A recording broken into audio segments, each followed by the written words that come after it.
예, 방금 소개받은 김철준입니다. 저는 재활의학과 의사인데요. 제가 좀, 제 그 업과 다른 것에 관심이 좀 많고 그래서 레지던트 때 굉장히 좀 엉뚱한 전공이었고 그래서 많이 혼나면서 어렵게 전공의를 했던 기억이 있습니다. 이제 올 초에는 이제 CES도 좀 갔다 왔고 왜 이제 이렇게 주변을 둘러보냐면 그 의료가 예전에는 진료실에서 환자를 가운 입고 보는 시대였다고 하면 앞으로는 굉장히 예측 못하는 기술들이 오기 때문에 과연 우리 의사는 헬스케어는 어떤 역할을 우리가 또 역할을 해야 될까 이런 고민을 좀 하게 됐고요. 뭐 제가 한 고민은 아니지만은 이제 그런 고민을 하게 됐고 사실 오늘 이제 강의를 부탁받았을 때 제가 사실은 좀 고사했어요. 왜냐하면은 다 전문가분들 앞에서 제가 기술적 얘기를 한다는 것이 말이 안 된다. 그런데 이제 그래서 제가 이제 오늘 말씀드리려고 하는 거는 어떤 그 의료 현업에 있는 사람으로서 어떤 고민들과 어떤 제가 이제 제안을 좀 드렸으면 좋겠다. 이제 그렇게 보시면 될 것 같습니다. 그리고 제가 이해하는 정도의 개략적인 이제 여러 가지 컨셉들을 말씀을 좀 드리고자 합니다. 여기 그 PC에서 저 체크를 좀 해야 될 것 같은데 제가 본 영화 중에 그 앞으로의 그 이제 변화가 생기는 영화가 하나 있어서 유튜브를 링크를 했거든요. 한번 위에 거 한번 좀 보시겠습니다.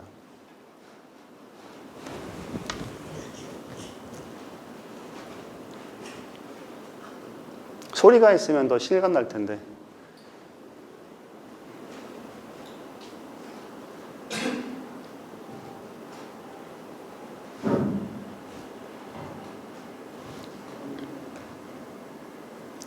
이 프로메테우스라는 영화입니다. SF 영화고 제가 굉장히 좋아하는 감독이 이제 시리즈로 하고 있는 그 에일리언 시리즈에 최근에 나왔던 영화입니다.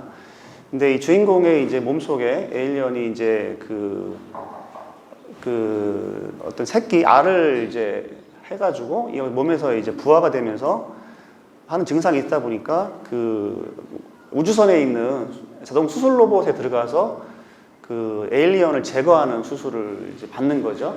의사가 없고 자동 소프트웨어에 의해서 이제 진단을 하고 체내 진단을 하고 소독을 하고 이제 복부 개복을 하게 됩니다. 개복을 하고 에일리언 제거하죠. 지금 식사하신 이후에 이거 보여드렸어요. 죄송합니다. 의도는 아닌데, 네. 그래서 마취도 하고 이제 다 수술을 하죠. 그리고 봉합도 이제 이렇게 클리핑 해가지고 아주 이제 하게 됩니다. 예, 됐어. 이 정도만 보여드리겠습니다. 그 뒤에는 조금 이상. 자, 예, 이고요. 그래서 이제 그 에일리언을 제거하는 수술이 나오는데 지금 그 수술 로봇이 있죠. 현재 수술 로봇은 섬세한 손 동작을 시뮬레이션 해주는 시뮬레이터입니다. 그래서 옆 수술장에서 옆에 테이블에 앉아서 이제 의사가 뭔가 모니터를 보고 3차원 영상 모니터를 보고 이제 손으로 하면 아주 작은 그 스코프가 들어가서 연례 전에는 이제 칼로 쭉 째고 많이 벌린 상태에서 이제 구멍만 뚫고 들어가서 암을 제거하고 주로 암 수술이죠. 암을 제거하는 수술을 합니다. 여성분들은 이제 갑상선 수술할 때 여기 앞에를 째면 흉이 남잖아요. 그래서 겨드랑이로 들어가서 쭉 타고 들어가서 이 앞에 있는 가슴 벽을 지나서 갑상선 쪽에 이제 바람을 넣어가지고 공간 만드는 다음에 절제를 하거든요. 요거는 이제 두 번째.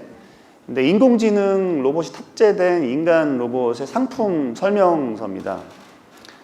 데이비드라는 로봇인데요. 이제 이게 주문을 하시면 이런 이제 로봇이 집에 배달이 됩니다. 그러면 이제 포장지에 쌓여 있는 뜯으면은 이제 안에 이렇게 이제 움직이는 로봇이 들어있죠. 이제 형체는 우리하고 이제 비슷하고요. 예, 이제 오늘 시켰더니 작동하기 시작합니다. 나왔습니다. 사실은 얼굴은 좀 늙었고 별로 제 스타일에 맞지 않은 로봇이긴 한데 저 같으면 아주 예쁜 여자 로봇을 시켰을 텐데 아무튼 이 데이비드라는 로봇이 이제 그 회사 프로메테우스라는 회사에서만 출시한 로봇입니다. 그래서 자의식이 있습니다. 그래서 자의식이 있어서 심지어는 이 친구가 이제 자기를 어떻게 보호할 것인가를 고민하고 하는 장면들도 고민들이 나옵니다. 심지어 눈물도 흘립니다. 나중에 이 영화에서 자기 생존을 위해서 인간을 희생을 하거나 이용하는 장면들이 나오거든요. 예, 됐습니다.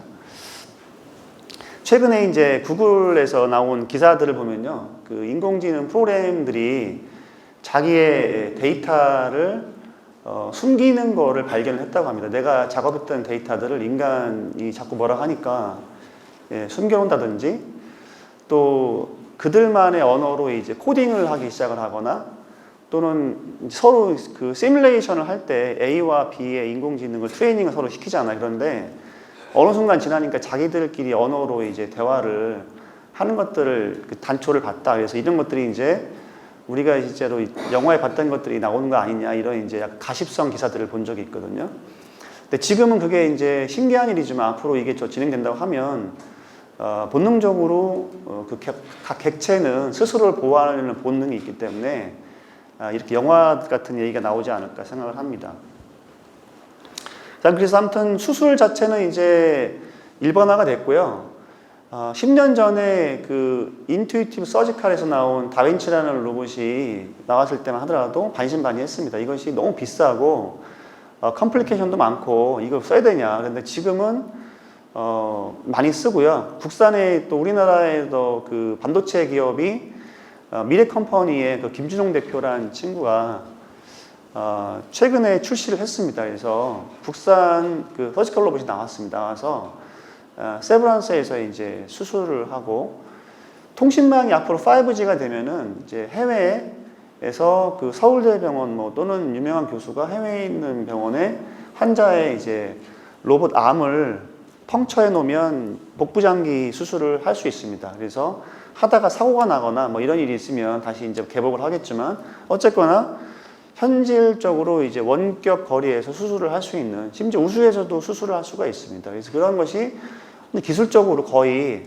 완성 단계에 있다. 나머지는 뭐냐면 법규고요. 법규에서 허용하냐 마냐, 윤리적으로 이거를 허용할지 말지의 문제인지 기술적으로는 다 거의 99.5% 이상 완성이 됐다고 봅니다. 근데 우리 현실은 어떠냐면은 이게 혹시 원격으로 체험해 보신 분 있으신가요? 이 중에? 한국은 원격 의료를 하면 잡혀갑니다. 이게 불법입니다. 그래서 제가 말레이시아 가서 저희 이제 병원 분원 때문에 말레이시아를 가봤는데, 말레이시아는 이제 앱, 싱가포르 같은 데 가보면 원격 진료 앱이 출시가 많이 돼 있고요. 미국은 이미 많이 일반화돼 있고, 심지어 일본 같은 경우에도 우리가 항상 따라가는 일본마저도 이제 원격 의료가 작년인가 허용이 됐습니다. 그래서 부분적으로 원격 진료 하거든요.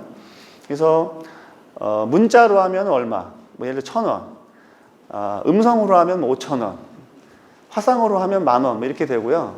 의사를 부르면 뭐 30,000원 뭐 이렇게 돼 있고, 앰뷸런스를 부를 수도 있고, 원격 진료한 다음에 약을 주문하면 약이 택배로 옵니다. 집 앞까지 약이 오고요.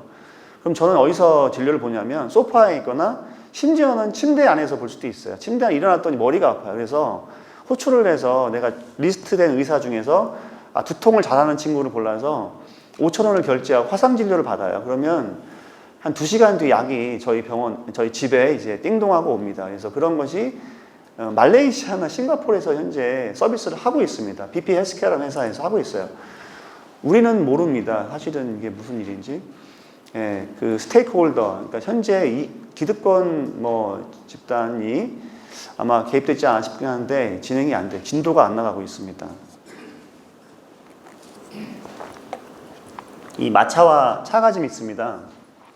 초창기에 그 차가 나오니까 이거를 마차하는 마부들이 반대를 해가지고 차 앞에 사람이 지나가면서 사람 비키시오 비키시오 하면서 종 치고 다녔다고 합니다. 그래서 시속도 되게 느리게. 그래서 규제를 했는데, 이제 영국의 모습인데 규제를 했죠. 영국이 사실 또 발달했지만 규제를 했죠. 기술이 있었지만 산업화가 안 됐죠.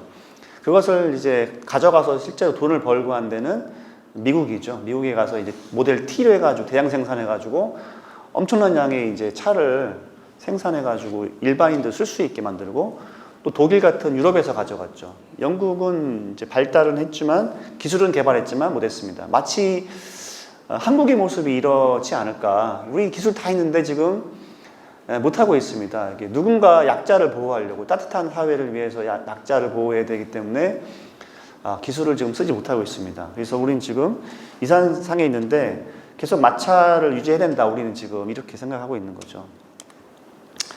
근데 제 생각은 좀 다른 게요. 현재 마차는 이렇게 이용되고 있습니다. 관광객들을 실어나르는 용도지 이동에 마차를 쓰진 않습니다. 예. 우리가 갈 방향은 사실은 차는 이제 이 백투더 퓨처에 나온 그 타임머신 기능도 있는 차입니다. 이렇게 가서 차를 이용해야 되거든요.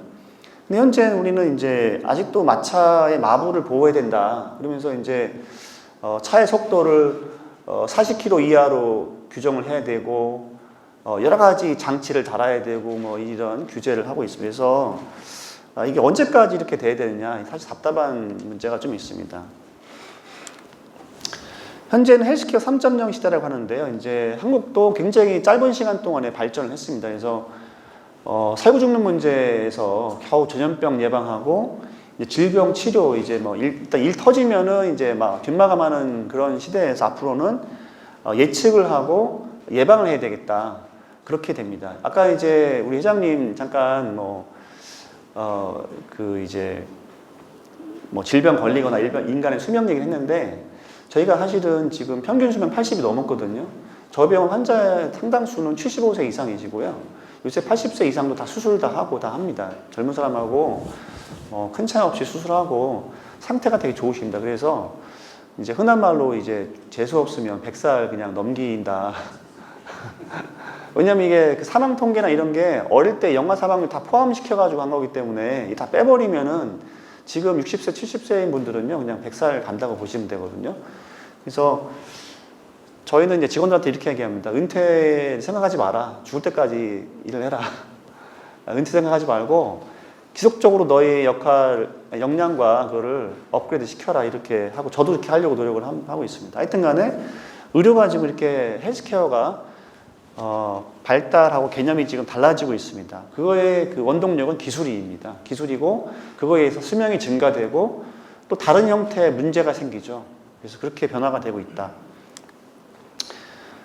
근데 이제 현재 산업혁명이라고 4차 산업혁명이라고 해서 이게 2015년도 6년도부터 우리나라에서 막 해제가 되고 서점에 책이 막 나오기 시작하더라고요. 이게 도대체 무슨 개념인지 이제 이해도 잘 안 되고 그래서 근데 아무튼 간에 이게 이제 일반적인 우리나라의 정치 화두화 되어 있습니다. 그래서 이제 뭐 산업 계열 쪽에 또 보건 계열 쪽에서 많이 얘기가 나와서 어떻게 할 거냐 이제 얘기가 나왔었죠. 근데 사실은 과대평가한 것도 있고 좀 혼란도 잘 이해 안 되는 것도 있습니다. 그리고 너무 설익은 제품들이 이제 시장에 나오기 시작하고 그러다 보니까 공급자 위주로 나와가지고 이게 상품이 어필이 안 되고 이제 없어지는 거죠. 이런 이제 또 초기 실패작들이 나오고 그래서 충분히 이제 이게 기술이 통합도 돼 있지 않고 단편적으로 나오죠. 그리고 IT에서 헬스케어로 들어오려고 많이 제품이 나왔습니다. 근데 반짝하고 없어진 게 되게 많죠. 초창기에 1조 원씩 되던 회사들이 없어집니다.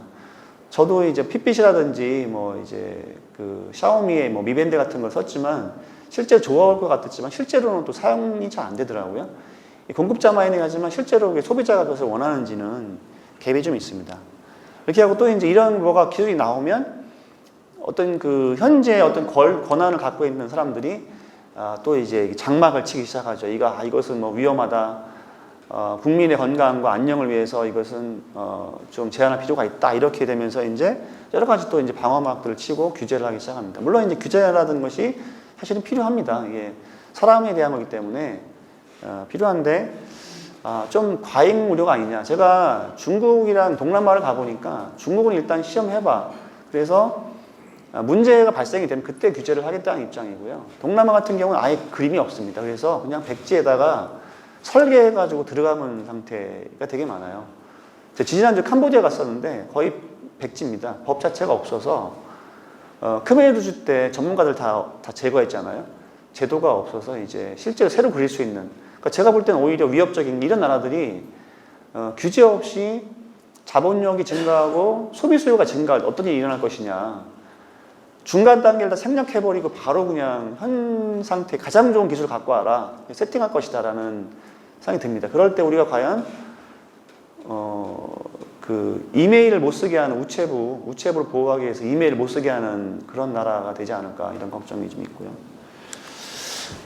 그래서 이런 변화 때문에 이제 굉장히 파괴적인 혁신 현상들이 일어날 것이다. 그리고 이것은 가격을 초월하는 여러 가지 가치를 제공해주고 컨트롤이 이제 공급자에서 소비자한테 넘어가는 거죠. 현재 대형 방송사들도 그 옛날 같은 호시절이 지났다고 합니다. 이제 유튜브로 넘어가서 SNS, 개인이 미디어를 선택하는 시대가 됐잖아요. 일방적으로 대형 방송사가 TV를 내보내고 송출하고 정보를 제공하는 시대에서 개인이 정보를 취득을 합니다. 그래서 장비도 필요 없습니다. 집에서 그냥 그 카메라 하나 있으면 방송국을 하고 70만, 80만, 뭐 1000만 명까지도 상대하잖아요.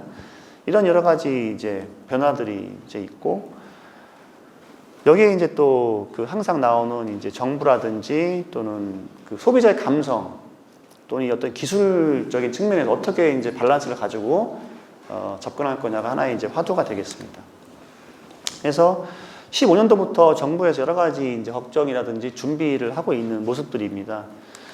근데 실제로 이제 혼란기를 지나서 이제는 활용이 되고 있습니다. 이제는 옛날 뭐 미래 예측이 아니고요. 예측이 아니고 현재 다 들어와 있고요. 기술 다 세팅 다 돼 있고 추가 개발할 기술 사실 없습니다. 다 돼 있는 상태라서 어떻게 이용할 거냐, A랑 B를 어떻게 조합할 거냐의 문제지 이제 먼 미래의 기술이 아닙니다. 근데 이제 현재 우리가 문제가 뭐냐면 이게 이제 헬스케어 쪽 산업이 의료 서비스, 병원 의료 서비스가 있고요.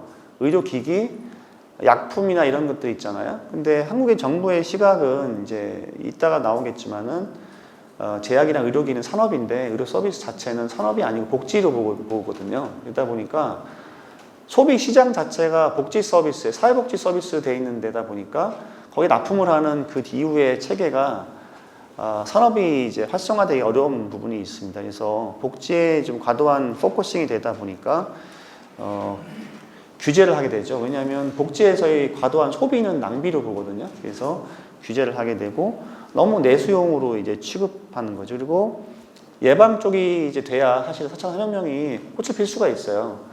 치료는 사실은 치료보다는 사실 예방 쪽 예측을 하는데 이런 기술들이 도움이 되는데 아직까지도 이제 일 터지면 뒷감당하는 것이 포커싱이 돼 있다. 그런 부분들이 이제 문제고 또 저도 의사입니다만 의사 집단에 대한 여러 가지 보호 본능 같은 것들이 좀 있어서 좀 더딘 것이 아닌가 이런 것이 있습니다.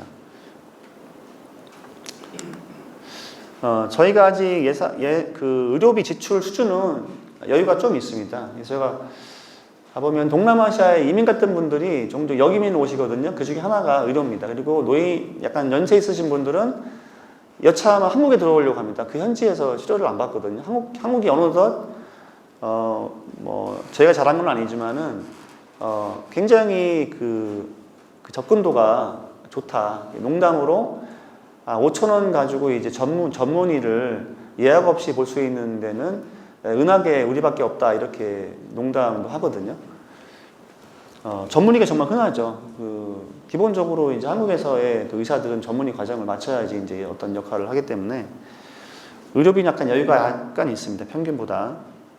미국은 좀 과도한 부분입니다. 근데 사실은 제가 불만이 뭐냐면 항상 우리 영리와 프레임으로 이 헬스케어 산업을 옥죄할 때 쓰이는 데이터가 미국 데이터를 갖고 오거든요. 미국은 사실 저희와 관계가 없어요. 저희가 비교하는 수준은 뭐 예를 들어 대만이라든지 뭐 헝가리 이 정도 레벨의 좀 돈을 쓰고 있는데 비교는 스위스, 독일, 일본, 미국의 데이터 갖고 와서 이제 겁을 주거든요. 야, 미국이 1,000만 원 정도 든대. 뭐 맹장 수술하는데 우리 한 30만 원이면 되는데 뭐 1,000만 원 든다. 이렇게 얘기를 하거든요. 그런 것은 일어날 수 없는 이제 현상입니다. 광우병과 비슷합니다. 그래서 이제 이런 패러다임들이 이제 인구 고령화되면서 수요가 늘고 있고 생활 수준, 소비 수준 올라가고 고객들의 요구도 올라갑니다. 만성질환 증가하죠. 그래서 예방 건강을 좀 해야 되겠다. 저는 재활의학과 의사이기 때문에 일이 발생된 다음에 애프터케어를 주로 하는 의사인데 하다 보니까 문제가 뭐냐면 일이 생겨 뒤에 마감하기가 좀 어렵습니다. 그래서 점점 더 예방이라든지 예측을 하는 것이 필요하겠다. 그래야 건강한 상태로 가다. 저희 병원에 입원하신 분들이 보통 50대, 60대 성인성 질환이 관리가 잘 안 되고요. 60세 후반, 70세 보통 이제 뇌졸중이 생겨서 한 두 번, 세 번 오면서 이제 마비가 크게 돼가지고 보통 7, 8년 이상 병상에서 와병 생활하다가 실수세 후반에 돌아가시는 건 일반적인 라이프 스타일이에요. 근데 제가 볼 때 굉장히 그레이브합니다. 이게 인생의 후반기를 그렇게 보내면 안 될 것 같다. 건강하신 분들을 보면은 중년기를 잘 보냈습니다. 그래서 그런 것들을 이제 우리가 기술적으로 좀 관리해서 아프지 않고 병 걸리지 않고 정말 100세 이상 잘 살 수 있도록 창의적인 일을 할 수 있도록 하면 좋겠다는 것입니다. 하여튼 이게 2014년도에 그 민주당의 당 대표했던 분 이야기인데 어쨌든 간에 의료를 이제 복지적인 측면을 너무 강하게 정치권에서 프레임을 씌우다 보니까 여기서 뭔가 혁신적인 일들이 일어나고 시험이 되고 테스트가 되면서 이것이 국민들을 어떤 이용할 수 있는 서비스로 현실화돼야 되는데 이것들이 이제 잘 안 되고 있다는 거죠. 심지어는 제가 의료법인 연합회 정책위원장 하고 있는데 의료법인은 이제 상황이 안 좋아도 다른 운영을 잘하는 법인에 넘길 수도 없고요. 그냥 망하거나 부도나는 것밖에 될 수 없는 굉장히 폐쇄적인 형태로 지금 돼 있는 것이 현실입니다. 그래서 아마 이것들이 의료 자체를 뭐가 혼돈한 거냐면 외형적인 것, 인프라 공급은 산업이고요. 의사가 가운을 입고 진료실에서 환자를 볼 때는 윤리적인 행위거든요. 윤리적이고 정말 어떤 전문적인 일이기 때문에 그것과 직업윤리와 산업을 혼돈한 것이 아닌가. 의료 서비스 자체는 산업이고요. 의료 행위 자체는 윤리적이고 전문적인 서비스 산업이다. 그걸 분리해서 볼 필요가 있다라고 생각합니다. 제가 사석에서 많이 말씀드리는 건데 현재 우리나라에 그 보건복지부가 있는데 안에 복지와 보건이 있습니다. 제 개인적인 생각은 복지 분야는 여성가족부와 같이 합쳐서 복지가족부를 만들고 의료는 산업부랑 합쳐서 보건산업부를 만드는 것이 앞으로의 미래 전략을 세울 때 적절치 않을까. 보건복지부 안에 두 파트가 있다 보니까 상당히 헤게모니 상충이 돼가지고 한쪽으로 집중적으로 나갈 수 없는 부분이 있다. 우리가 정통부 만들어서 발전했듯이 앞으로 헬스케어 산업은 보건산업부가 이끌어내지 않을까 이런 생각을 좀 해봅니다. 그래서 논점을 보면 이제 아직까지도 우리는 의료 산업화를 얘기하면 영리병원, 의료 민영화, 뭐 이런 걸로 해서 이제 정치 프레임화가 되어 있기 때문에 이거를 빠른 시간 내에 이거를 타파를 해야 되겠다. 이런 일이 일어날 수가 있는 것들이 있습니다. 그런데 현재 한국은 복지부가 법을 만들죠. 보험공단에서 이제 보험료 징수를 하고 관리를 합니다. 그리고 심사평가원이 돈 지급을 다 결정합니다. 의료 수가도 정부가 결정합니다. 의단체에서 개입할 수가 없어요. 그래서 완벽한 통제가 되어 있는 상태이기 때문에 더군다나 의사나 병원은 의무가입제가 되어 있습니다. 전 국민도 보험 가입해야 돼요. 병원도 의무적으로 따라야 됩니다. 그렇기 때문에 여러 가지 그 얘기가 나오는 그 두려운 얘기들은 사실은 저희랑 관계가 없고 70~80%가 민영화 보험에 의존하고 있는 미국 얘기입니다. 그건 저희랑 관계가 없다는 것을 말씀을 드리고요. 이것을 빨리 타파를 해야 우리가 나갈 수 있다는 것을 다시 한번 말씀을 드립니다. 제가 왜 이렇게 두 번, 세 번 자꾸 얘기하냐면 이것 때문에 정말 되는 게 없기 때문입니다. 예. 토론회를 하거나 아무리 설득하려고 설득이 잘 안 됩니다. 그분들은 거의 신앙이기 때문에 이 신앙을 깰 수가 없을 정도로 예. 그래서 이런 규제들을 이제 하루빨리 해야 되겠다. 의료 서비스 산업 육성이 영리화라는 프레임을 하루빨리 깨야 되겠다는 것이고요. 서산의 뭐 대산 쪽에 있는 산업단지라든지 또는 그 삼성에 있는 반도체 공장 같은 경우에 몇십조 원의 매출을 올리지만 고용 효과는 많지 않습니다. 그런데 의료 서비스는 굉장히 고용이 많고요. 또 양질의 일자리입니다. 서울 아산병원이 거의 한 15,000명 정도 고용하고 있죠. 근데 보험 청구액이 한 4~5조 원 되는데 15,000명 이상 고용하고 있거든요. 저희 병원도 환자 한 명당 직원 한 명입니다. 저희가 450병상에 한 7~80명 정도 직원이 있습니다. 굉장히 그리고 그 직원 다 정직원들이죠. 임시 직원은 없습니다. 그래서 근데 이것이 더 양질의 일자리를 바꿀 수 있는 것이 헬스케어 산업이고 그쪽에 기술이 들어와서 발전한다 그러면 다양한 형태의 일자리 창출이 될 수 있다. 국가에 기여할 수 있다고 생각을 하는 겁니다. 그래서 여러 가지 이제 얘기들이 나오고 있습니다. 그래서 복지부에서 이제 중장기 전략을 좀 세워서 여러 가지 이제 포럼도 만들고 여러 가지 검토를 하고 있죠. 그래서 연구에 이제 펀드도 좀 하고 있고, 이번 정부에 들어서는 이제 바이오 쪽에 특히 또 굉장히 관심이 많아가지고 저희한테 굉장히 좋은 또 기회가 오고 있다고 생각합니다. 근데 R&D를 해서 기술이 나옵니다. 그런데 이게 현장에 나와서 현장에서 활용이 되고 진행이 돼야 되거든요. 근데 이제 이것이 비용 지불자가, 보험자와 비용 지불자가 이제 정부에서 또 굉장히 강한 드라이브로 이제 한쪽에서 푸시하지만 한쪽에서 또 강하게 막고 있기 때문에 이거 현재 의료 현장에서는 충돌이 굉장히 크게 있는 상태입니다. 그래서 이제 ICT 관련 여러 가지 분과위원이 만들어져서 활동을 좀 하고 있고요. 사실은 4차 산업혁명이 우리나라에만 있다는 말도 있었습니다. 다른 나라는 잘 모르는데 유독히 한국에서만 이게 어떤 정권이 바뀌면서 여러 가지 테마를 줄 때 하나의 테마로서 등장해서 이제 한 것이 아니냐.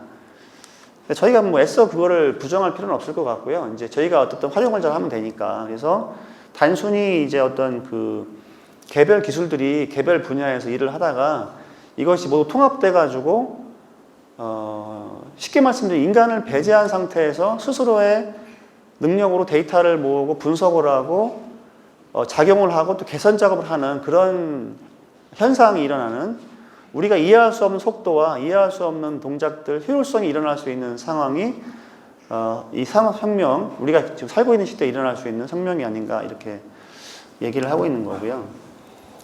그래서 속도라든지 범위가 전반적이고 융합되는 것들이 있다. 그러니까 온오프 라인 또는 사이버 시스템과 물리적인 것이 통합된다. 인공지능이 이제 로봇을 컨트롤하는 거라고 생각하시면, 제가 일반인들 설명할 때 인공지능 어떤 지적인 것들, 정신적인 것들이 물리적인 것들을 이제 통합을 하기 시작했다라고 이렇게 설명을 하는데요. 그래서 이제 심플하게 말씀드리면 이제 아시다시피 여러 가지 센서들이 이제 굉장히 광범위하게 퍼지고 가격이 놀랄 만큼 싸집니다. 올 1월 달에 이제 라스베가스 CES 갔었는데 전에 1,000만 원짜리 센서가 한 10만 원도 안 되게 나와서 출시가 되고요. 이제 센서 업체가 센서만 모아서 파는 업체가 나왔더라고요. 그래서 브로셔에 모든 센서가 다 나와 있는 거예요. 값도 싸고. 그리고 이제 심장 모니터링하는 센서를 하는 회사는 한 3만 원인가에 몇 개월씩, 한 6개월씩 이제 이렇게 센서 모니터링 해가지고 데이터를 송신해 주기도 하고, 옷에다가 센서를 넣기도 하고, 우리가 이제 체육복 같은 걸 입으면 그 안에 내장된 센서가 EKG 모니터링도 하고, 관절 각도, 움직임을 실시간으로 다 데이터를 추적할 정도로 데이터가, 엄청난 데이터가 나옵니다. 이것이 이제 클라우드 컴퓨팅에 대해서 데이터가 이제 빅데이터 형태로 해서 분석이 되고, 그것들을 AI가 분석을 해서 유의미한 결과를 뽑아내고, 다시 그거를 어떤 시스템 내에 집어넣어서 개선 작업이 일어나는, 사실 좀 두려운 것이 뭐냐면, 과연 여기에 인간이 어디에 개입을 할 수 있을까? 어디 단계에서 개입을 해서 우리가 우리의 영향력을 행사할 수 있을까? 그런 생각을 해보고요. 그래서 저희는 또 어떤 걸 좀 고민해야 되냐면, 교육 시스템을 바꿔야 된다는 생각을 합니다. 뭐냐면, 지금까지 내가 어떤 지식을 집어넣어서 내가 일을 했지만, 앞으로는 이런 친구들이 일을 하는 시대에서는 내가 이들을 어떻게 부릴 것이냐, 로봇을 어떻게 부릴 것이냐. 저희 병원에 이제 올 초에 로봇 시스템을 도입을 했어요. 로봇 재활 시스템, 스위스에 도입을 했는데, 왜 했냐면, 이제 인간이 하는 재활 치료가 균질하지 않습니다. 이 치료사, 저 치료사 다 다르고, 환자가 선호도가 있어요. 나는 이 치료사 하고 싶어요. 저 치료사는 잘 못해요. 이런 거. 또 데이터가 안 나옵니다. 그냥 수미양가를 주는 거죠. 우수, 최우수 이렇게 평가가 나옵니다. 치료를 10시간 했는데 결과는 우수 이렇게 나옵니다. 데이터가 세부적으로 나오지 않아서 발전할 수가 없는 게 있죠. 그리고 또 지속성이 떨어지거나 여러 가지 문제가 있기 때문에 로봇을 도입하는데, 제가 이렇게 얘기합니다. 앞으로의 재활치료사는 로봇을 컨트롤할 수 있는 기술을 배우지 않으면 재활치료사 할 수 없다. 어떤 요소를 치료할 건지 타겟을 정하고, 로봇 컨트롤할 때 컨트롤 요소들을 파악하고 지시할 수 있어야 너 치료사 할 수 있다. 현재 근데 물리치료학과에서 전혀 교육하고 있지 않습니다. 교육하지 않고 로봇이 뭔지도 사실은 모릅니다. 그래서 저희 병원에서 7월 달에 이제 로봇 재활 시스템에 대한 세미나를 하거든요. 대전 충청 지역 전체에 있는 재활학과에서 다 모아가지고 레지던트한테 보여줍니다. 이런 것이 로봇이고 이렇게 해야 된다. 가격은 현재 비싸지만 효율성이 있고 데이터가 나오기 시작합니다. 이 환자가 어제 했던 거, 오늘 했던 거, 내일 했던 걸 모아서 비교하면 관절 각도, 머슬 파워 여러 가지 것들을 평가해서 이 치료가 맞는지 안 맞는지를 알 수 있습니다. 근데 놀라운 것은 중국이 3년 전만 하더라도 재활치료를 뭔지 몰랐어요. 그런데 이 친구들이 스마트 리앱이라는 얘기를 저한테 하기 시작했어요. 작년 말 초부터. 뭐냐 그랬더니 이런 여러 가지 센서를 집어넣어서 운동기구를 통해 데이터를 뽑는다는 거예요. 데이터 뽑아가지고 환자를 분석해서 그 환자한테 가장 잘 맞는 치료를 제공하겠다는 거예요. 그래서 깜짝 놀랐어요. 아니 그 재활의 재자를 모르던 친구들이 한 3년, 4년 만에 우리나라도 지금 모르고 있는 스마트 리앱을 하겠다고 나서가지고 합니다. 거기는 왜 되냐면 병원이 기업도 하고 기업이 병원도 합니다. 그래서 같이 합니다. 이렇게 해서 기술 개발한 걸 바로 병원에 갖고 가서 임상 테스트를 하고요. 임상된 거는 바로 또 산업화합니다. 그래서 중국이 우리나라의 그 의료 기술을 추월할 것이다 이런 불안감을 좀 갖고 있어요. 상당히 빨리 따라오죠. 어쨌든 간에 이렇게 지금 얼개가 된 것이 산업혁명이고 여기서 헬스케어가 어떻게 갈 것이냐. 이제 클라우스 슈밥이라는 분이 이제 또 이 얘기를 하셔가지고 굉장히 베스트셀러도 되고 퍼지고 있습니다. 우리는 대형 현황도 이제 열심히 하고 있지만 이게 아직까지 현장까지는 많이 침투가 된 것 같지는 않습니다. 그래서 산업계에서는 이제 시장이 흘러가는 것에 대해서 잘 좀 보고 이 기술을 어떻게 그 드라이브해서 이 시장에 맞출 거냐. 사실은 이제 지금 제가 답답한 게 뭐 바이오 있는 분들 또 IT 쪽 뭐 이렇게 보면은 기술을 우선주의가 있어요. 산업을 할 때 비즈니스 프렌들리로 가는 게 아니라 테크놀로지 위주로 가다 보니까 내 기술이 얼마나 좋은데 너네가 와서 사야지 이런 마인드가 있다 보니까 시장 침투에 좀 이렇게 시행착오라든지 이런 게 있는 것 같습니다. 그래서 기술을 방향을 마켓 트렌드에 맞춰서 해야 되겠다. 그리고 어떤 식으로 지금 가치를 파괴적인 어떤 가치를 통해서 가성비를 올릴 거냐 것이 필요하다는 겁니다. 그래서 앞으로의 그 헬스케어의 방향은 스마트 헬스케어고요. 장소에 구애받지 않고 또 소비자가 주권을 가지는 소비자가 결정력이 있습니다. 데이터를 가져가기 때문에 내가 결정을 하는 겁니다. 그리고 이제 여기를 도와준 여러 가지 지식 지능화된 시스템들이 들어올 것이다. 라는 것이 이제 모습이고요. 세상은 점점 더 건강해지고 있습니다. 더 오래 살고 여러 가지 오염도 있고 뭐 미세먼지도 많고 하지만 그래도 결국은 더 수명은 늘어나고 또 건강한 사람이 많아지고 더 활동적인 삶이 더 증가하고 있습니다. 그래서 그것들을 근데 이제 후반기에 갈수록 이게 그 에이징 프로세스가 증가할수록 만성적인 질환들이 증가를 하고 있거든요. 그거를 지금 같은 시스템, 지금같이 환자가 병원에 가서 의사를 만나서 여러 가지 문진을 하고 이런 시스템 가지고 과연 감당할 수 있을까? 왜 나는 가서 사람을 만나야 될까? 더 편하게 하고 더 효율적인 것은 없을까? 여기 많은 비용이 지불됩니다. 왜냐면 아까처럼 말레이시아에서 문자 메시지로 해서 상담하면 500원이면 될 거를 저희는 가서 이제 의사를 만나야 되고 사실은 그 본질적인 차이가 있느냐? 본질적인 차이가 별로 없습니다. 혈압을 재거나 당뇨를 재거나 머리가 아프다.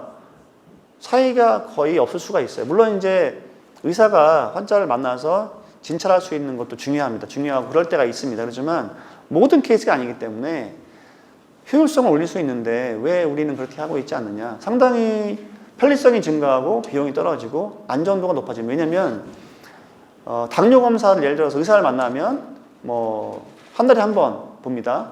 심지어는 6개월에 한 번 가는 경우도 있어요. 대학병원 같은 경우 6개월치 약을 타고 옵니다. 6개월에 한 번 의사를 봅니다.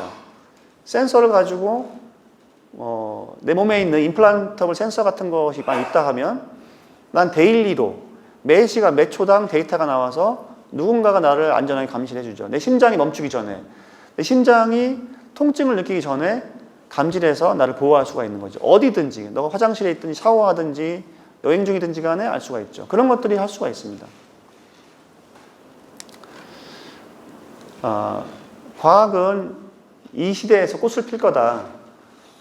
그리고 이것은 이제 디지털 테크놀로지가 기여할 건데, 제가 이제 마지막에 이제 우리 포럼에 메시지가 있습니다. 뭐냐면, 미리 말씀을 드리면, 이 4차 혁명은 헬스케어 쪽에서 꽃을 필 것이다. 지금 나온 기술들, 여러 가지 기술들, IT, 바이오 쪽, 이런 여러 가지 기술들은 헬스케어 쪽에서 그 가치를 내뿜을 것이다. IT와 여러 가지 기계 기술들이라든지 로봇이라든지 여러 가지가 있지만 이것이 곧 인간에 들어와서 소비가 될 때 가장 유용성을 발휘할 것이라고 생각합니다. 그래서 그것들을 여러분들이 실제로 어떤 그 개념을 가지시고 그쪽을 푸시를 해주셔야 실제로 그걸 달성할 수 있지 않을까 생각합니다. 그래서 이제 그 신생 업체도 나오고 기존 기술 업체들도 있고 해서 이것들이 이제 어떤 헬스케어 관련된 에코시스템을 형성하는 것이 필요하겠다라고 생각을 하고요. 말씀드린 바대로 그 권한이라든지 지식들이 이제 일반화되고 진화가 되는 시대가 올 것이다라고 생각합니다. 그래서 여러 가지 센서를 통한 빅데이터 이것들을 통합해서 이제 ICT 기술로 인포메이션들을 가공하고 처리를 하고요. 또 모바일 기기를 통해서 작동을 하거나 데이터를 가져오는 일들이 이제 일반화될 겁니다. 실제로 이제 IBM 왓슨 온콜로지 같은 경우는 이제 들어와서 한번 원턴 돌았습니다. 그래서 건양대하고 이제 몇 개 병원이 도입해가 쓰고 있고요. 또 이제 비판적인 얘기도 나오고 한 번 더 업그레이드 될 것 같습니다. 그래서 이제 스마트 케어 같은 경우에는 이제 그 실제 정밀의학, 그러니까 나와 이제 너가 다른데 그런 세부적인 이제 검사를 통해서 개별화되는 그걸 할 수 있고요. 또 이 케어 받는 것이 이제 병원뿐만이 아니고 장소에 구애받지 않고 이렇게 할 수 있는 것이 되겠고, 그 프리시전 메디신 같은 경우에는 현재 그 제약 개발은 통계에 의합니다. 그래서 그 이중맹거법이라고 그래가지고 치료군과 비치료군을 나눠서 이제 비교를 한 다음에 데이터를 보고하는데, 통계 기법상으로 이제 좋아진 것들이 통계적으로 유의하냐 이런 겁니다. 근데 사실은 좀 이게 아마 미래에는 이런 통계를 가지고 약을 썼냐라고 아마 비판을 할 겁니다. 왜냐하면 어떤 분들은 그 약이 엄청 좋은 분도 있고 어떤 분들은 그 약 보고 난리가 나는 분이 있거든요. 그걸 다 뭉뚱그려 가지고 그냥 너는 모르겠고 인간이란 종족한테 이 약을 주면 60% 효과가 있었어. 너도 먹어봐. 먹어보고 내가 안 좋으면 나는 이제 못하는 거죠. 현재 항암 치료가 여러 가지 발전하고 있지만 현 독성 항암제들은 아직까지 많은 문제가 있죠. 항암제를 줘봐서 암이 주는지 안 주는지를 보고 다음번 치료를 결정을 합니다. 그 사이에 환자가 죽어나갈 수도 있고 작용할 수도 있죠. 이런 것이 현재 그냥 깜깜이 진료, 제가 그렇게 얘기합니다. 깜깜이 진료를 하고 있습니다. 근데 원래 예측을 해야 되거든요. 약을 투여하기 전에 미리 알아야 됩니다. 왜 투여하기 전에 이 약이 좋을지 말지를 알아야 되는데 현재는 일단 줘보고 나서 하는 것이 있습니다. 이게 현재 기술 수준에 볼 때 맞지 않는다. 그래서 좀 정밀의학에 가야 돼요. 개별화된 퍼스널라이즈 메디슨을 가야 됩니다. 이렇게 하고 이제 로봇들이 등장을 해서 인간이 하기 어려운 공간, 좁은 공간, 시간적인 제약들, 많은 시간 동안 끊임없이 데이터를 생성하면서 치료할 수 있는 것들, 그리고 이제 인간의 어떤 부족한 부분들을 프린팅합니다. 하드웨어적으로 뼈라든지 뼈를 프린팅을 하는 것은 일반화됐고요. 턱 같은 데를 이렇게 하거나, 그리고 장기 프린팅도 이제 초기 단계지만 시작을 했고, 세포를 배양해서 그 기질에다가 이제 프린팅해가지고 작동하도록 하는 것들이 지금 개발되고 있습니다. 그리고 이제 장소에 구애받지 않는, 근데 우리는 아무튼 상당 기간 동안 이런 서비스를 받지 못할 것 같습니다. 받기 원하시면 앞으로 중국이나 동남아를 가셔야 체험할 수 있지 않을까 싶습니다. 제 핸드폰에 그런 그 여러 가지 앱이 깔려 있는데 제가 키면 뭐라고 나오냐면 당신이 있는 지역에서는 서비스할 수 없습니다 이렇게 나와요. 근데 싱가포르를 가거나 말레이시아에 가면 그 서비스를 이용할 수가 있는 것이 점점 더 많아진다는 겁니다. 이번 달에는 1개는 다음 달에는 3개, 이렇게 이용할 수 없는, 우리가 체험해보지 못한 서비스가 증가한다는 건 상당히 슬픈 일이죠. 우리처럼 다이나믹한 코리아가 그거를 채 못한다는 것은 문제가 있다. 그리고 이제 어떤 지식적인, 지능적인 시스템들이 도입이 될 겁니다. 그래서 지금 이제 우리가 의학을 얘기할 때 medicine is art라고 그러거든요. 의학은 예술적인 거야. 그것이 이제 한편으로는 굉장히 좋은 말이기도 하지만 한편으로는 굉장히 좀 주관적인 판단에 의한다 이렇게 생각할 수도 있거든요. 근데 앞으로는 그런 데이터가 정말 빼곡히 빈틈없이 들어와서 분석이 돼가지고 레포팅이 되기 때문에 아마 그런 것은 그런 말은 하지 않을 것이다 라고 예상이 됩니다. 제가 그 의과대학 다닐 때 저희 그 대학 서클에 칩스라는 서클이 있었습니다. 이게 뭐냐면 의료 데이터베이스 연구회였는데 그 당시에 미국의 EMR 시스템에서는 환자한테 처방을 하면 그 항생제가 이것이 환자한테 맞는지 안 맞는지를 레포팅을 줬습니다. 그래서 다른 약과 상충된다 안 된다 이런 것들을 레포팅 줘서 환자의 부작용을 막아줬거든요. 한국도 근데 DUR이라고 그래가지고 지금 심평원에서 개발한 시스템들이 나와 있고 그것이 지금 쓰이고 있어서 한 20년 정도 차이를 두고 따라가는 것 같습니다. 한국에서는 지금 이제 그 약을 입력하면 다른 병원이 처방한 약, 내가 처방한 약을 비교해서 저희한테 이제 어떤 경고를 주거나 그런 시스템을 좀 하고 있죠. 앞으로 이런 기술들이 이제 의료 서비스 시스템을 완전히 개혁을 할 것이다.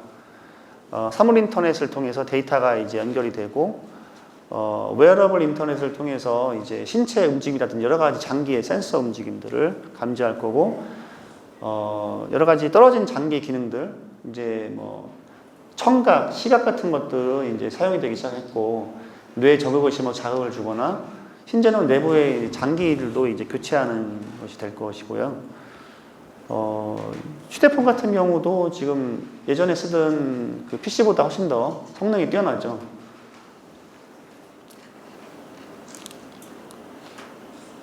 현재 여기서 여러분들이 모르는 기술이 있나요? 혹시 완성이 안 된 기술이 있습니까? 대부분 다 완성이 되어 있는 단계에 있을 겁니다. 이게 이제 결합을 어떻게 시킬 거냐, 헬스케어 쪽에서 어떤 식으로 할 거냐.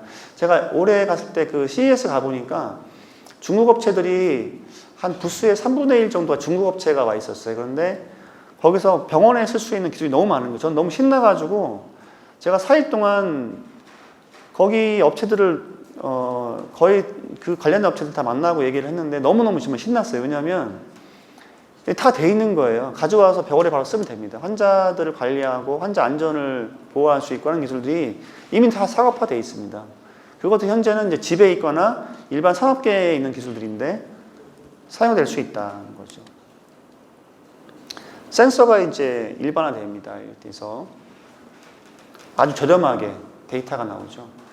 그 일본에서는 이렇게 그러니까 신장 투석 환자들이 복막 투석이라는 것이 있습니다. 뭐냐면 배에다가 투석액을 넣어서 이제 신장이 망가져가지고 뱃속에서 이제 복막을 통해서 투석을 하고 다시 물을 빼주는 거거든요.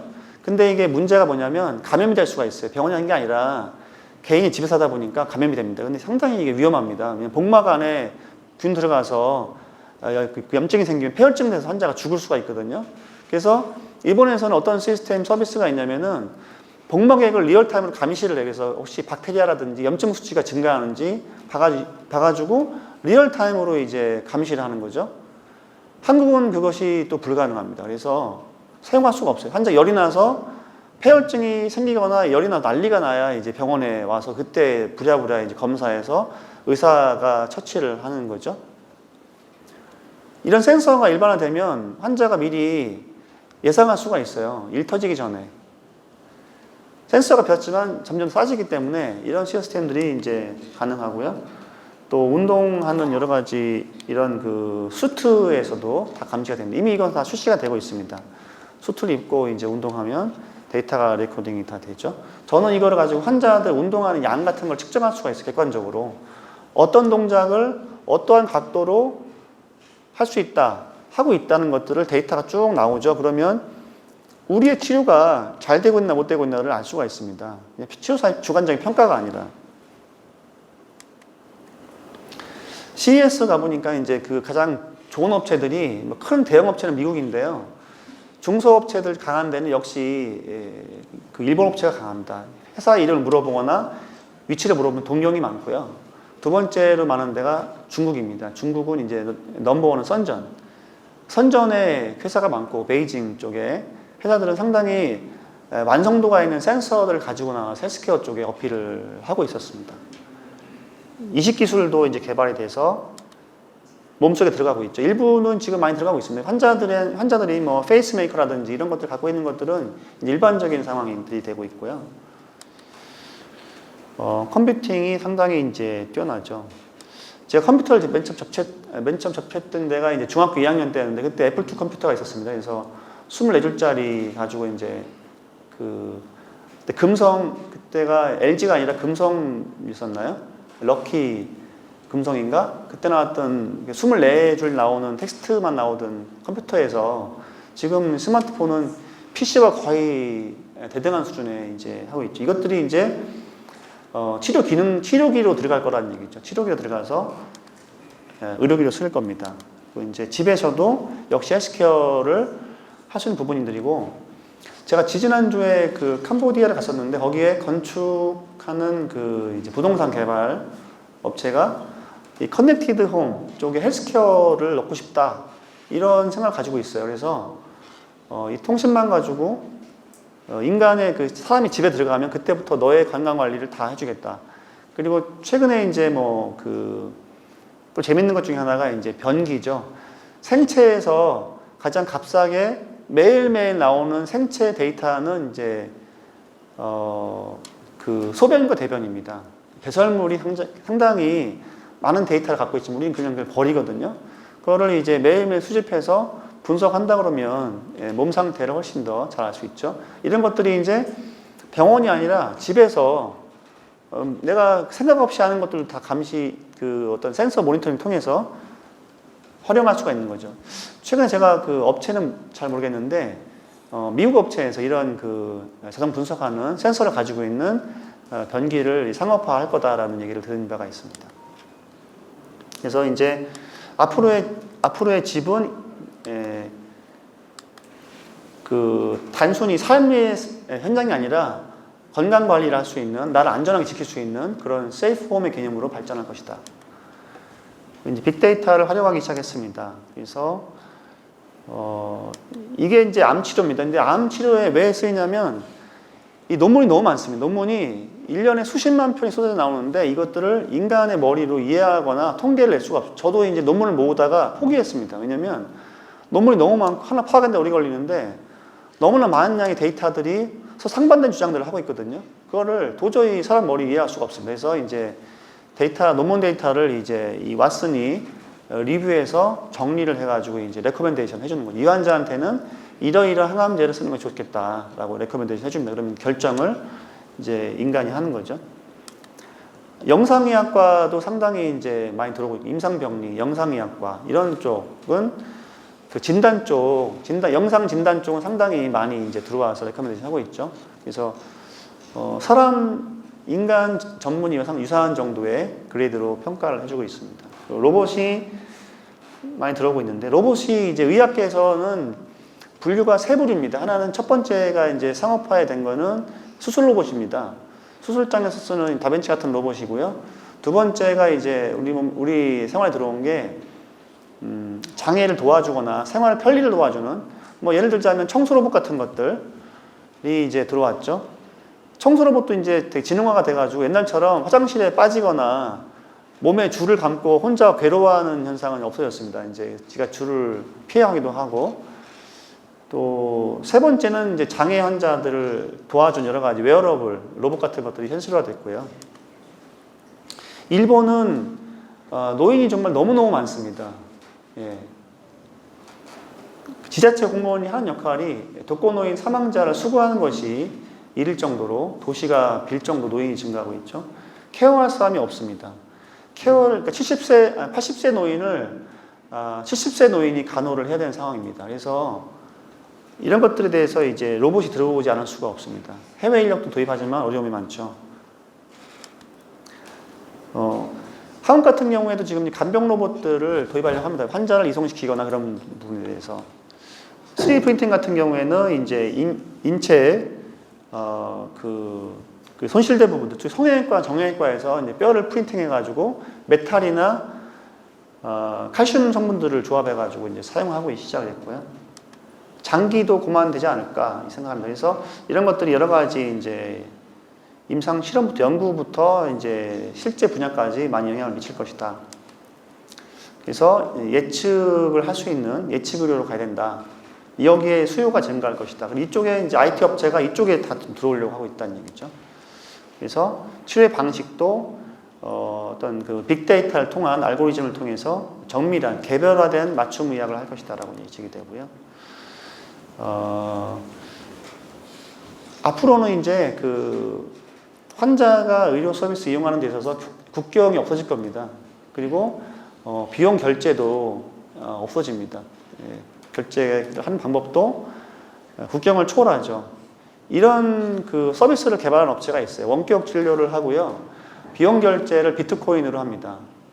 블록체인 코인으로 결제를 하죠. 그러면 거기에 국가라든지 개입할 주체가 없어요. 그냥 개인 대 개인, 서비스 퀄리티가 검증된 개인과 그 서비스를 요구하는 개인이 직거래를 하는 거죠. 그 사람이 어디에 있든, 동남아에 있든 유럽에 있든 장소와 시간 구애 없이 서로 서비스를 거래할 수 있는 시대가 곧 옵니다. 그리고 의료 서비스가 이제 개방이 될 겁니다. 그래서 현재 한국 의사들도 많이 나가기도 하고요.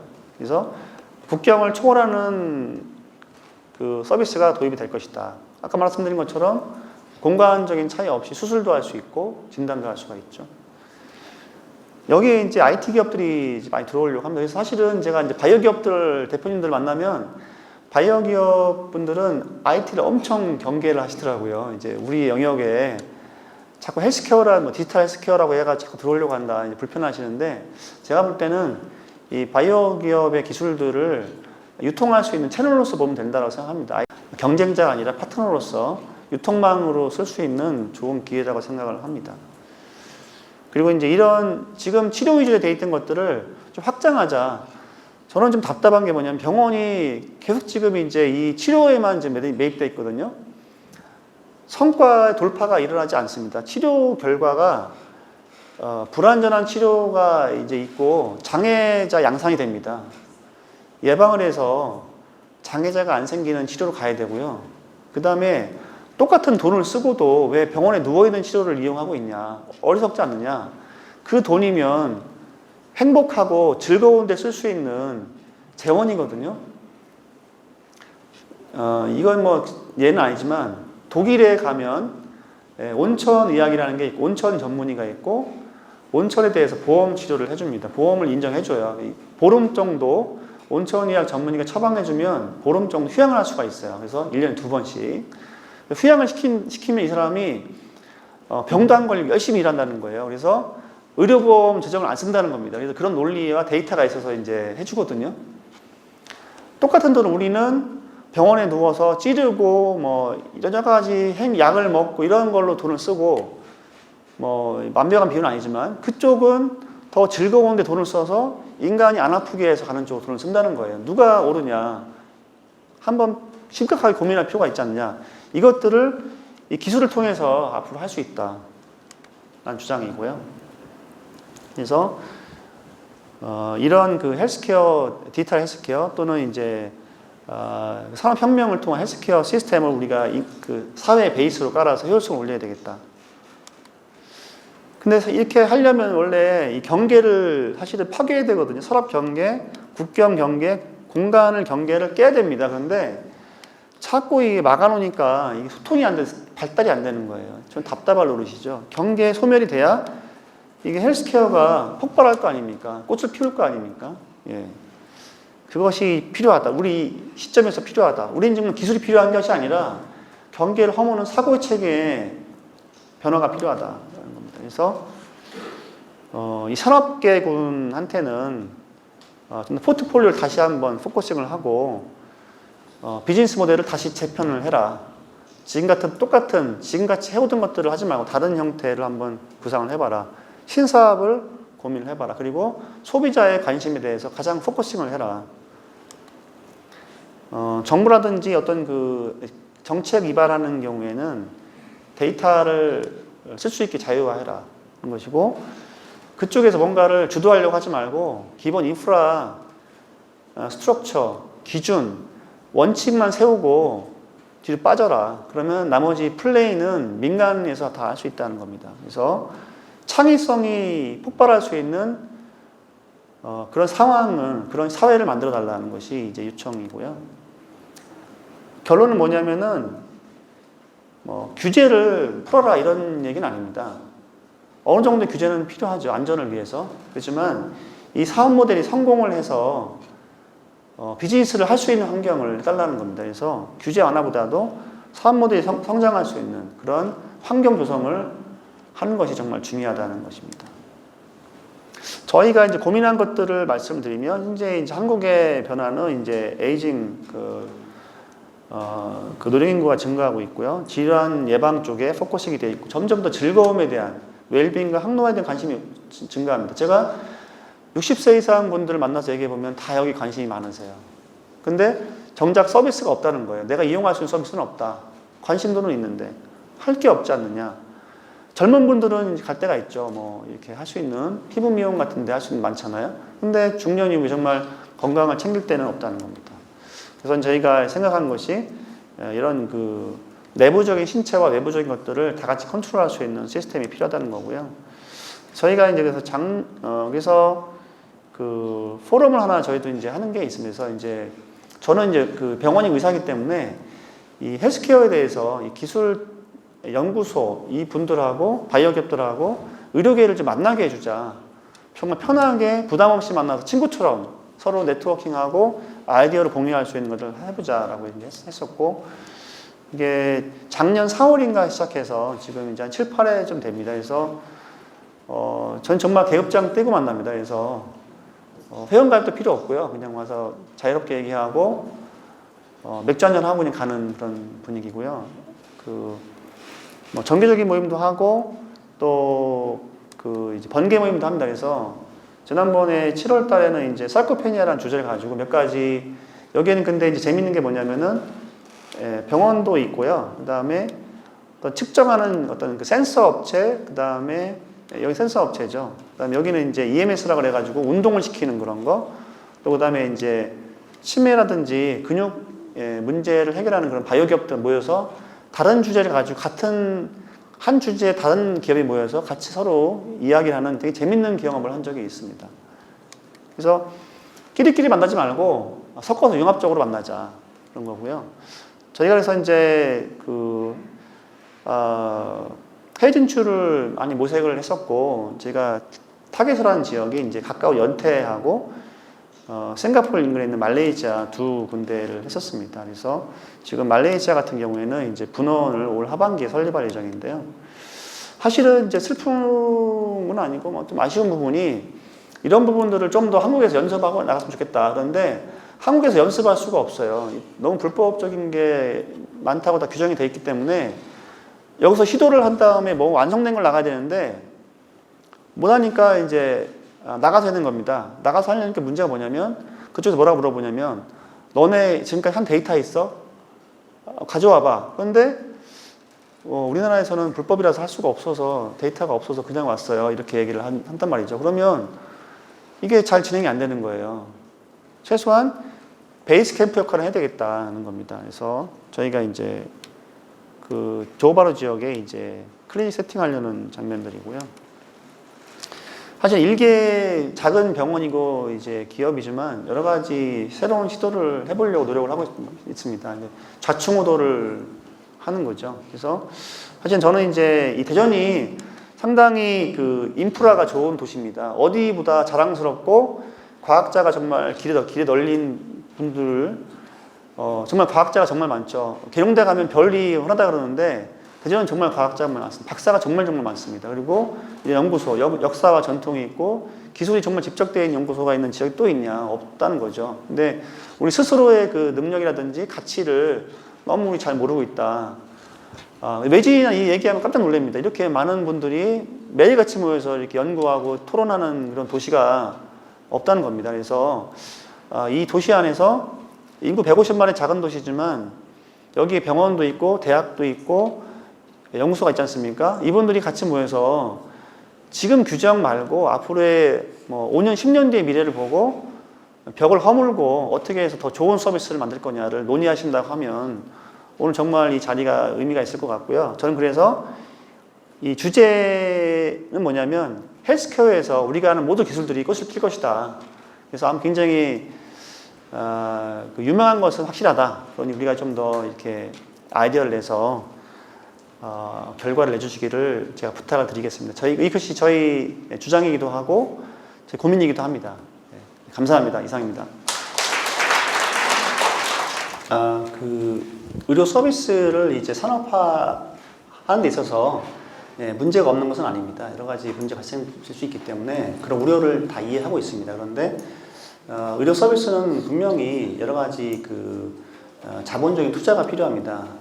장비도 필요하고 여러 가지 기술들을 도입해야 되기 때문에 그런 부분에 대해서는 복지로만 풀 수는 없다. 그리고 예전 과거의 의료가 아니라 앞으로 미래의 의료는 많은 자원들을 소모하거든요. 그래서 여기에는 반드시 산업적인 개념이 들어가야 되고, 그러나 이제 인간의 생명과 어떤 권리를 보호하기 위해서 진료 현장, 진료하는 순간에는 굉장히 윤리적이고 고도의 윤리성과 전문성이 필요하다. 그래서 두 개를 분리해서 볼 필요는 있다. 개념을 분리한다고 하면 현재 그 정치 이데올로기화 되어 있는 의료 영리화 패러다임을 좀 깰 수 있지 않을까. 그것이 깨지면 아마 상당히 많은 혁신들이 일어날 것이다. 이렇게 생각합니다. 아마 말씀하신 것처럼 우리가 필요한 게 기술이 필요한 게 아니라 경계를 넘는 게 필요한 것 같은데 그 부분이 참 저희가 나가야 될 때인 것 같습니다. 오늘 또 사실 표준전 전문장이셨던 강대리 박사님 오셨는데요. 혹시 관련돼서 또 간단히 하실 말씀 좀 부탁드릴까요? 예, 너무 잘 들었습니다. 우리 MD께서 과학기술 분야 전반을 따오셔서 굉장히 잘 들었는데, 제가 평년공원에서 34년간 이제 측정을 하다가 지난 3년간 대구 경북과학기술원 융합연구원장에 가 있었는데 네. 거기에 웰리센터가 있었습니다. 지금 오늘 발표하시는 거의 유사한 분야에서 3년간 좀 센터를 같이 이렇게 운영을 해보면서 느꼈던 거는 그 센터의 고민이 뭐였냐면 거기서 굉장히 좋은 프로그램을 개발해가지고 이제 서비스를 하려고 시도를 했는데 이것을 받아가는 그 고객들이 결국 개인 데이터가 전부 다 자기 생체 정보가 노출되다 보니까 이거에 대한 거부감이 굉장히 컸습니다. 그래서 저도 이제 정 안 되길래 내가 한번 그걸 해보겠다라고 해서 그걸 받아봤는데 제가 결국은 안 했어요. 왜냐하면 저의 모든 데이터가 실시간으로 이 클라우드 컴퓨터 속에 넘어간다 그러니까 설득 줄 수가 없는 그런 상황이 우선 있었습니다. 그게 이제 앞으로 해결해야 될 과제 중에 하나로 보여지고, 그 다음에 또 하나는 사실 아시다시피 헬스케어에서 할 수 있는 원격, 이걸 할 수 있는 데이터는 굉장히 기본적인 데이터이기 때문에 그 데이터만으로 모든 것을 할 수 있다라고 하는지 웰리스 우리 연구자들 다 그렇게 얘기를 합니다. 근데 그걸 자세히 들여다보면 거기서 할 수 있는 굉장히 제한적인 것이고, 어쩌면 굉장히 정밀한 데이터는 이제 병원에 와서 해야 되는데 그거에 대한 너무 큰 그림, 우리 연구자들이 너무 큰 그림을 얘기하기 때문에 어쩌면 병원에 있는 MD들이 반발 내지는 그게 굉장히 크지 않나. 그러니까 다시 말씀드리면 우리가 할 수 있는 것은 이런 영역이고 기존과의 대체제 개념이 아닌 보완제 개념으로 좀 접근을 하면서 풀어가야 되는데 마치 웰리스가 추구하는 걸 하면 병원이 없어져도 된다는 개념으로 이렇게 자꾸 이렇게 접근하는 게 좀 아쉬움이 들어서 그런 측면에서 우리 원장님께서는 어떻게 생각하시는지 좀 질문을 드리고 싶습니다. 그 일반적인 기술 도입 초기에는 혼란이 있을 수밖에 없습니다. 그래서 과도한 기대와 우려가 교차하는 거고요. 지금 그 상태가 아닌가 싶습니다. 그래서 분명히 이런 기술들이 도입된다고 해서 센서가 일반화된다고 해서 병원과 의사가 없어지지는 않을 겁니다. 왜냐하면은 그 이벤트 이후에 누군가 어떤 처리하는 데 있어서 모든 것을 자동화할 수는 없거든요. 주로 이제 이 산업적인 측면, 기술적인 측면들은 예방과 건강 관리 쪽에서 상당히 영향을 할 수 있다. 그것은 거기에서 이제 영향을 미칠 수 있고요. 질환 발생이 되거나 그 이후의 문제들은 현재 그 우리 헬스케어 시스템으로 커버해야 되기 때문에 둘 다 시너지가 있을 수 있고 상대적으로 자기만 영역들이 있을 수 있다. 그래서 지금 여러 가지 뭐 걱정하시는 병원계에서 이렇게 막 일을 못할 일을 이제 진행이 안 될 정도로 방해하는 것들 또는 반대하는 것들도 과도한 그 우려고, 또 산업계에서 여러 가지 이제 역할에 대해서도 과도한 부분이 있기 때문에 이제는 도입 초기가 아닙니다. 이제는 앞으로 실용화를 진짜 해야 되는 때이기 때문에 좀 냉철하게 각자 분야에서 할 것과 못할 것, 책임질 것들을 구분해서 이제 일을 해야 될 때라고 생각을 합니다. 예, 감사합니다. 어쨌든 뭐 저희가 넘어야 될 사안이 굉장히 많은 것 같습니다. 생명공학 쪽을 좋아하셨던 방재훈 교수님 한 말씀 부탁드립니다. 예, 뭐 질문하기보다는 저는 좋은 말씀은 제가 궁금했던 거 많이 잘 들었습니다. 그래서 질문하기보다 코멘트를 한 가지 하고 싶은데요. 뭐 헬스케어 굉장히 중요합니다. 왜냐하면 우리가 이제 정년 퇴직하고 나면 제3인생이 됐던 말이 지금 핫에이지라고 합니다. 지금 그런 얘기가 떠들 정도로 그리고 그다음에 또 요즘 웰다잉이라는 말이 있고 그럴 때 그게 헬스케어랑 바로 직결이 되는 말이라고 생각하는데 그 중에서 헬스케어를 하면 물론 저 IT도 중요하고 그렇지만 여기 앉아 계신 분들 유전자가 다 다릅니다. 유전자가 다 다른데 지금 강원장님이 그런 말씀하시지만 그 유전자 정보가 있어야 그 IT가 이렇게 융합된 그런 어떤 헬스케어가 제대로 진행될 텐데 그게 노출되는 경우가 좀 문제가 좀 많이 있을 것 같고 또 하나는 인터넷에 너무 많은 것이 떠도는데 그걸 어느 정도 믿어야 될까라는 걸 위해서 우리 교육 시스템, 아까 교육을 말씀하셨는데 교육 시스템에서 이런 헬스케어 문제라든지 유전자 문제라든지 이런 것들이 제대로 좀 상식적으로 좀 될 수 있는 그런 시스템이 마련되어야 되지 않을까 저 평소에 그런 생각을 하고 있습니다. 네, 감사합니다. 예, 감사합니다. 혹시 마지막으로 우리 장 박사님 말씀 부탁드립니다. 제가 좀 엉뚱한 얘기를 하겠습니다. 그 바이블에 보면요, 인간의 죄가 10,000가지가 있다 그랬습니다. 인간의 죄가 또 인간의 직업이 한 10,000가지가 있다 그랬어요.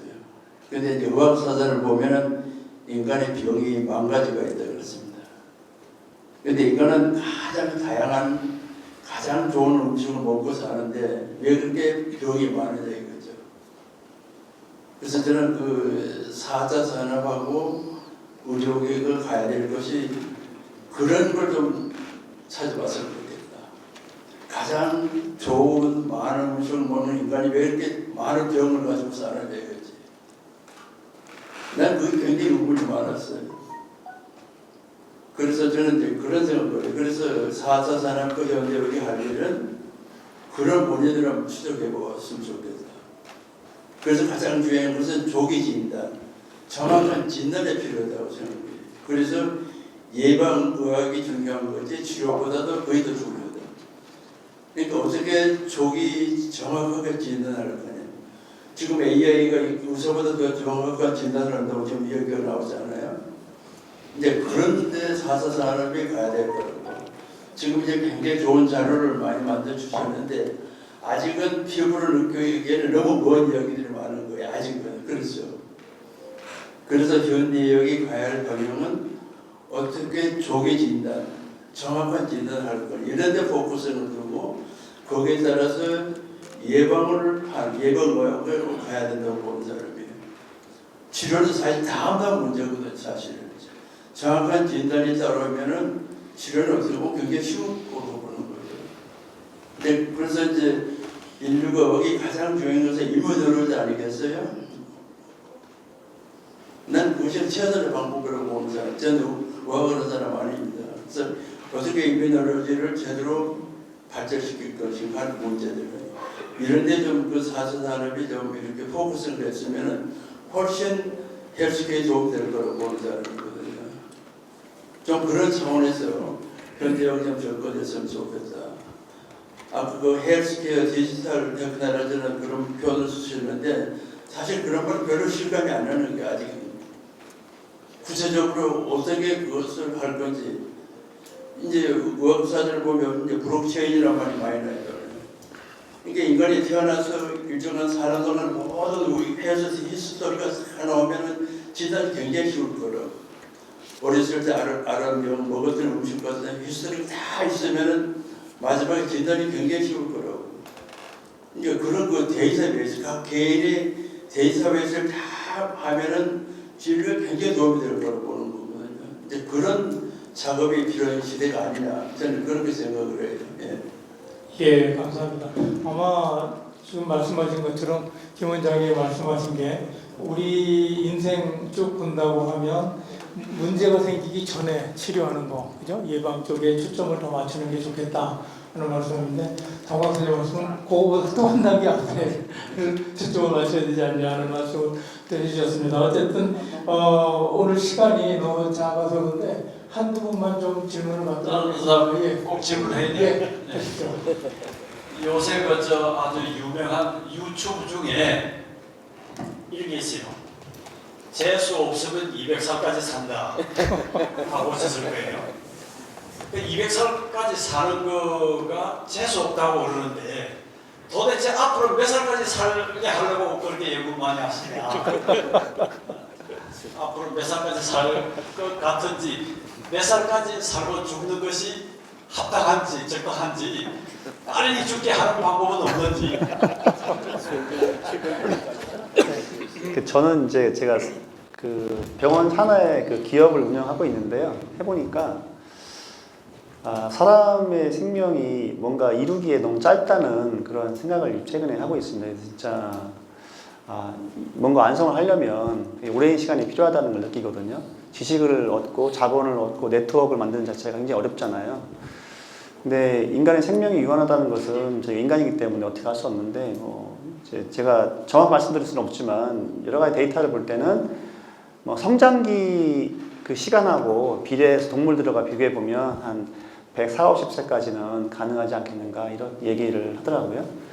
근데 이제 그것이 저희가 그 생존했을 때 달성될 건지 앞으로 미래 얘기인지 모르겠지만 그 정도 기대해 볼 수 있을 것 같고, 저는 근데 이제 생명의 연장 시간적 양보다도 질적으로 얼마나 그 역할을 할 수 있냐, 창의성을 발휘할 수 있는 것이 저는 그 인간의 어떤 본질적인 가치라고 생각하거든요.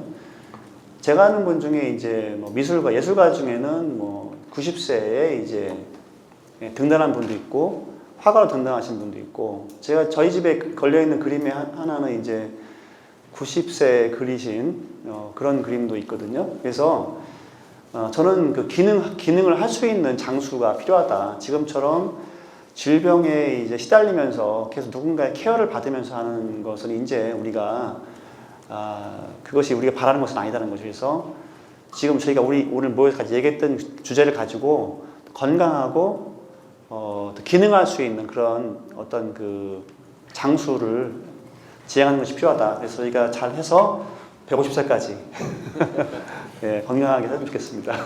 예, 감사합니다. 아마 재수없게 200까지 가는 거보다 재수없게 200까지 가는 거보다 인간답게 100까지만 가자. 이게 아닌가 생각이 들고요.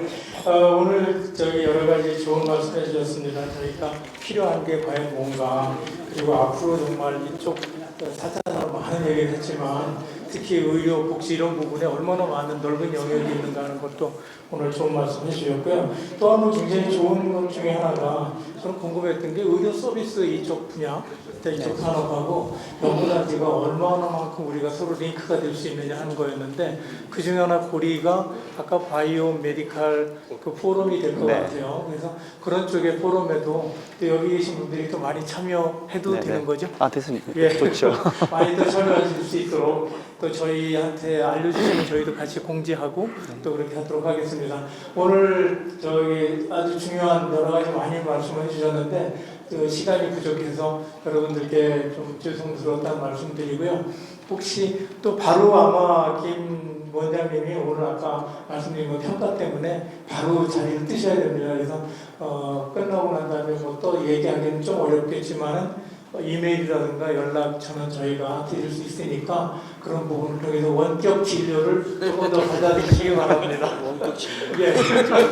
자, 오늘 감사합니다.